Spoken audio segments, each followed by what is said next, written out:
Free mixing, ছেলে মেয়ে নারী পুরুষ একসাথে হানিমুনে যাবে, শিক্ষা সফরে যাবে। ইসলামে এটা অনুমোদিত না হারাম?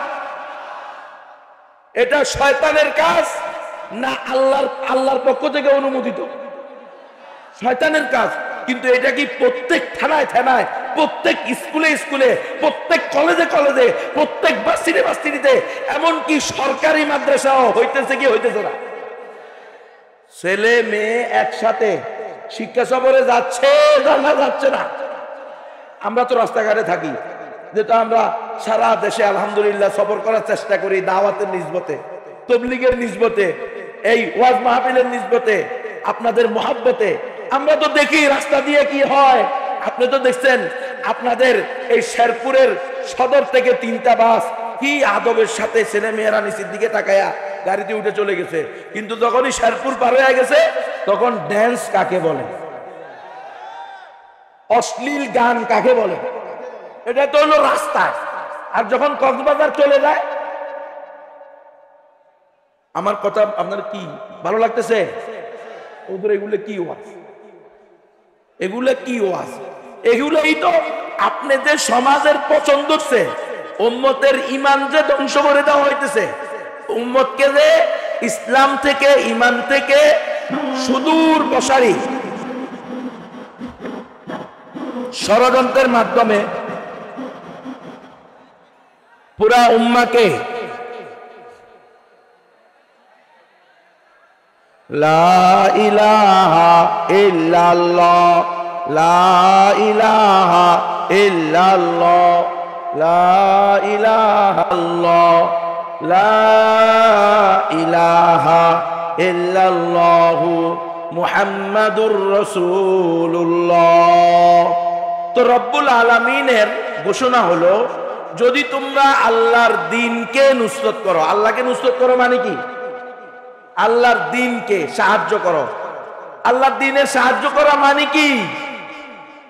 সর্বক্ষেত্রে আল্লাহ তাআলা যেই দ্বীন আমাদেরকে দান করেছেন, Islam is the complete code of life, আল ইয়াউমা আকমালতু লাকুম দীনাকুম। বলতে হবে না তো বক্তা কথা বলতে হবে। এখন সবাই বক্তা হলে কেউ কারো কথা শুনবে? যদি আমরা যারা বসে গেছি, আলহামদুলিল্লাহ বসে গেছি, যে ভাই জি যারা দাঁড়ায় আছে এদেরকে বসতে না বলি, হয়তো ওনাদের বসার সুযোগ নাই, এজন্য বসতেছে না।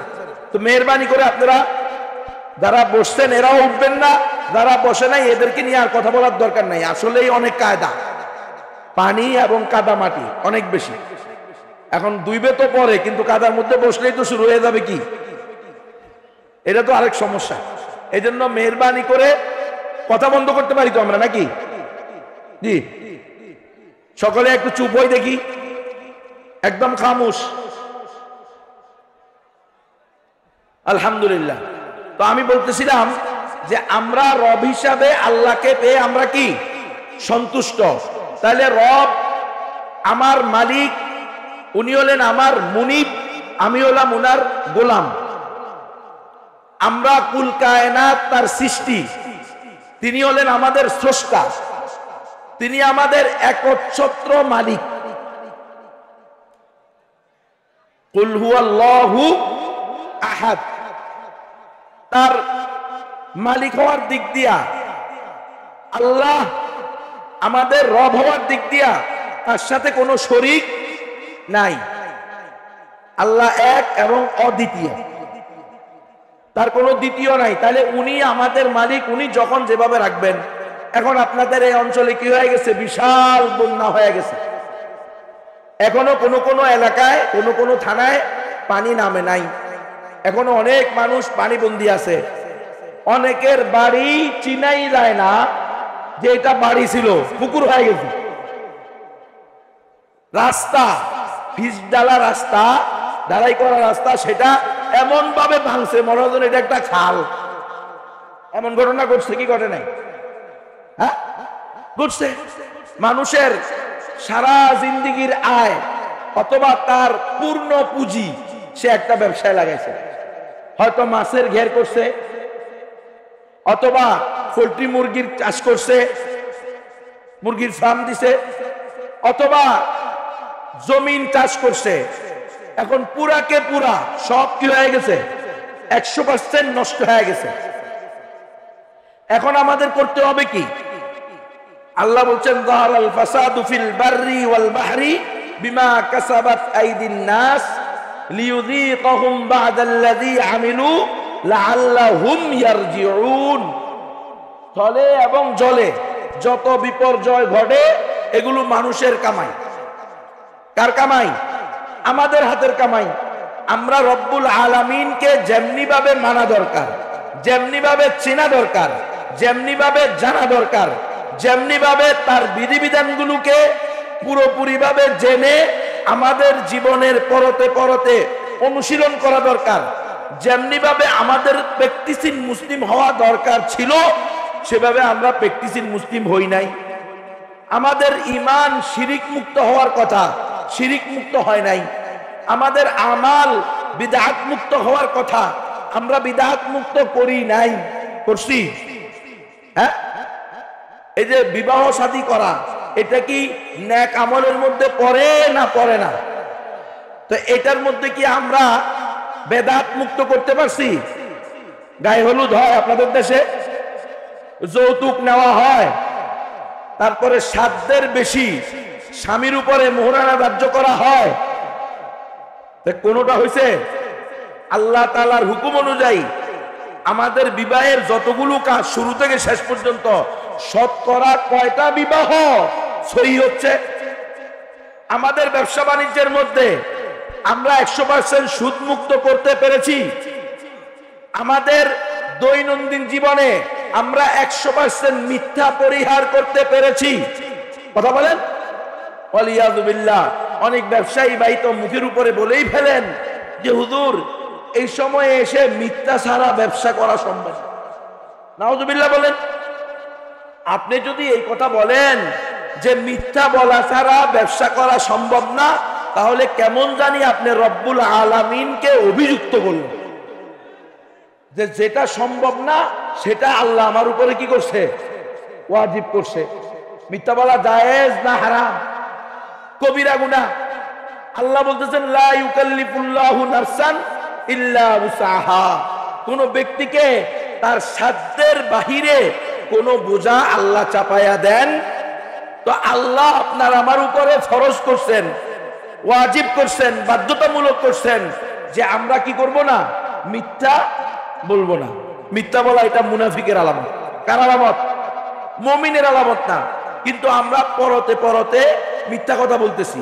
আবার যখন হকপন্থী উলামায়ে কেরাম, দাওয়াত ও তাবলীগের মেহনতওয়ালারা, হকপন্থী পীরেরা দাওয়াত নিয়ে যাচ্ছে, তো তাদেরকে বলে দেওয়া হচ্ছে যে মিথ্যা ছাড়া এত কথা বলবেন না হুজুর, মিথ্যা ছাড়া এই জামানায় চলা যায় না।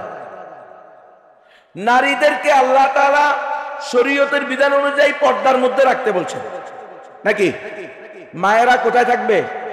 ওয়াকারনা ফি বুয়ুতিকুন্না ওয়ালা তাবাররাজনা তাবাররুজাল জাহিলিয়াতিল উলা।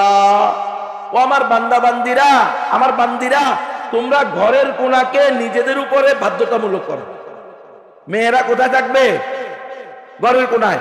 আর আপনাদের শেরপুরে ঢুকার সময়, ময়মনসিংহে ঢুকার সময় রাস্তার ভিতরে বিশাল বিলবোর্ডে লেখা, একটা মেয়ের পর্দাহীন ছবি দিয়ে লেখা আছে ক্লাস 5 শেষ করেছি, এখন আমি 6-এ, রুখে আমায় কে?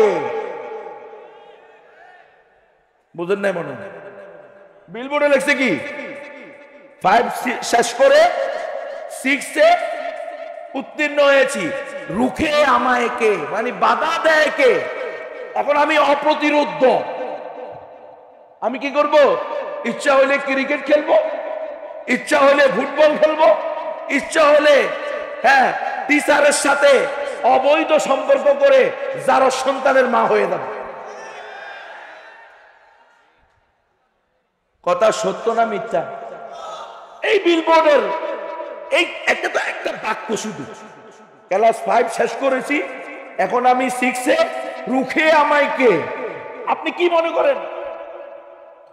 কি মনে করেন এই শব্দের ভিতরে কি জিনিস নিহিত? অর্থাৎ তাকে তার বাবা মা রুখতে পারবে না। তার বাবা মা তাকে উপযুক্ত পাত্র দেখে পাত্রস্থ করতে চাইবে, বিবাহ দিতে চাইবে, হালাল তরিকা এটা সে রুখে দিবে। সে পুলিশকে ফোন করবে, চেয়ারম্যানকে খবর দিবে, মহিলা মেম্বারকে খবর দিবে, মহিলা চেয়ারম্যানকে খবর দিবে, তারা এসে বাপ মাকে গ্রেফতার করবে। জানেননি আপনারা এটা? এমন ঘটনা নাই? তো এটা কি আল্লাহর হুকুম মানা হলো? শরীয়তের বিধান কি? ছেলে হোক মেয়ে হোক উপযুক্ত হইলে বাবা মা তাদের জন্য উপযুক্ত পাত্রী দেখে পাত্রস্থ করবে। যদি সন্তানের প্রয়োজন দেখে, চাহিদা দেখে, আর এখন সন্তানরা বললেও বলে নিজের পায়ে দাঁড়াও তারপরে বিয়ে করো, বলে কি বলে না?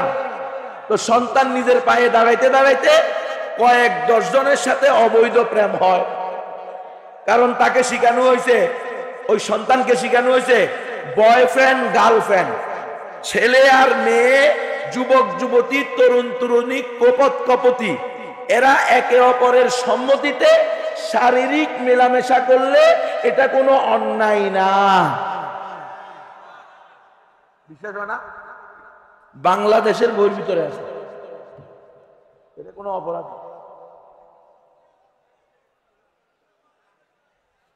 তাহলে আল্লাহর গজব আসবে নাকি রহমত নিয়ে আসবে? রহমত এত সোজা? রহমত কি এত সোজা? আল্লাহর রহমত কখন আসবে? ইন তানসুরুল্লাহ ইয়ানসুরকুম, তোমরা আল্লাহকে সাহায্য করলে না আল্লাহ তোমাদেরকে কি করবে? তোমরা সাহায্য করতে শয়তানকে। ফ্রি মিক্সিং, ছেলে মেয়ে নারী পুরুষ একসাথে হানিমুনে যাবে, শিক্ষা সফরে যাবে, ইসলামে এটা অনুমোদিত না হারাম? এটা শয়তানের কাজ না আল্লাহর পক্ষ থেকে অনুমোদিত? শয়তানের কাজ। কিন্তু এটা কি প্রত্যেক থানায় থানায়, প্রত্যেক স্কুলে স্কুলে, প্রত্যেক কলেজে কলেজে, প্রত্যেক ভার্সিটিতে, এমনকি সরকারি মাদ্রাসাও হইতেছে কি হইতেছে না? ছেলে মেয়ে একসাথে শিক্ষা সফরে যাচ্ছে না যাচ্ছে না? আমরা তো রাস্তাঘাটে থাকি, যেটা আমরা সারা দেশে আলহামদুলিল্লাহ সফর করার চেষ্টা করি, দাওয়াতের নিসবতে, তবলিগের নিসবতে, এই ওয়াজ মাহফিলের নিসবতে, আপনাদের মহাব্বতে। আমরা তো দেখি রাস্তা দিয়ে কি হয়। আপনি তো দেখছেন আপনাদের এই শেরপুরের সদর থেকে 3টা বাস কি আদবের সাথে ছেলে মেয়েরা নিচের দিকে তাকায়া গাড়িতে উঠে চলে গেছে। কিন্তু যখনই শেরপুর পার হয়ে গেছে তখন ড্যান্স কাকে বলে, অশ্লীল গান কাকে বলে, এটা তো হলো রাস্তায়। আর যখন কক্সবাজার চলে যায়, আমার কথা আপনার কি ভালো লাগতেছে? ওদের এগুলো কি ওয়াজ, এগুলো কি ওয়াজ? এগুলোই তো আপনাদের সমাজের পছন্দ হচ্ছে। উম্মতের ঈমান যে ধ্বংস করে দেওয়া হইতেছে, উম্মতকে যে ইসলাম থেকে ঈমান থেকে সুদূর প্রসারী ষড়যন্ত্রের মাধ্যমে পুরা উম্মাকে লা ইলাহা ইল্লাল্লাহ, লা ইলাহা ইল্লাল্লাহ, লা ইলাহা ইল্লাল্লাহ, লা ইলাহা ইল্লাল্লাহ মুহাম্মাদুর রাসূলুল্লাহ। তো রব্বুল আলামিনের ঘোষণা হলো, যদি তোমরা আল্লাহর দ্বীনকে নুসরত করো। আল্লাহকে নুসরত করো মানে কি? আল্লাহর দ্বীনকে সাহায্য করো। আল্লাহর দ্বীনের সাহায্য করা মানে কি? সর্বক্ষেত্রে আল্লাহ তাআলা যেই দ্বীন আমাদেরকে দান করেছেন, Islam is the complete code of life, আল ইয়াউমা আকমালতু লাকুম দীনাকুম। দ্বীন ইসলাম পরিপূর্ণ না আংশিক, স্বয়ং সম্পূর্ণ না অস্বয়ং সম্পূর্ণ? ইসলাম স্বয়ং সম্পূর্ণ জীবন বিধান। তো আল্লাহ বলতেছেন, তোমরা যদি আল্লাহর দেওয়া এই দ্বীনকে সাহায্য করো, ইয়ানসুরকুম, তাহলে আল্লাহ তোমাদেরকে কি করবেন? সাহায্য করবেন। এমন আমার মেয়েকে আমি ক্রিকেট খেলোয়াড় বানাইলাম, কি খেলোয়াড়? তাহলে কি আমি আল্লাহর দ্বীনকে নুসরতকারী হইলাম? আমি আমার মেয়েকে ফুটবল খেলোয়াড় বানাইলাম, তাহলে কি আমি আমার মেয়ে আল্লাহর দ্বীনকে এই আমার মেয়ের মাধ্যমে নুসরতকারী হইলাম না ধ্বংসকারী হইলাম? আমি আমার ঘরের ভিতরে অশ্লীল সিনেমা, বেগানা, বেহায়া, বেলাজা, দয়ুস নারী পুরুষদের অশ্লীল গান বাজনা কিসের মাধ্যমে? ইন্টারনেটের মাধ্যমে। তারপর আরেকটা কি আছে, ডিশের মাধ্যমে চালাইলাম। তাহলে কি আমি আল্লাহর দ্বীনের নুসরত করলাম না আল্লাহর দ্বীনকে নষ্ট করলাম? নষ্ট করলাম।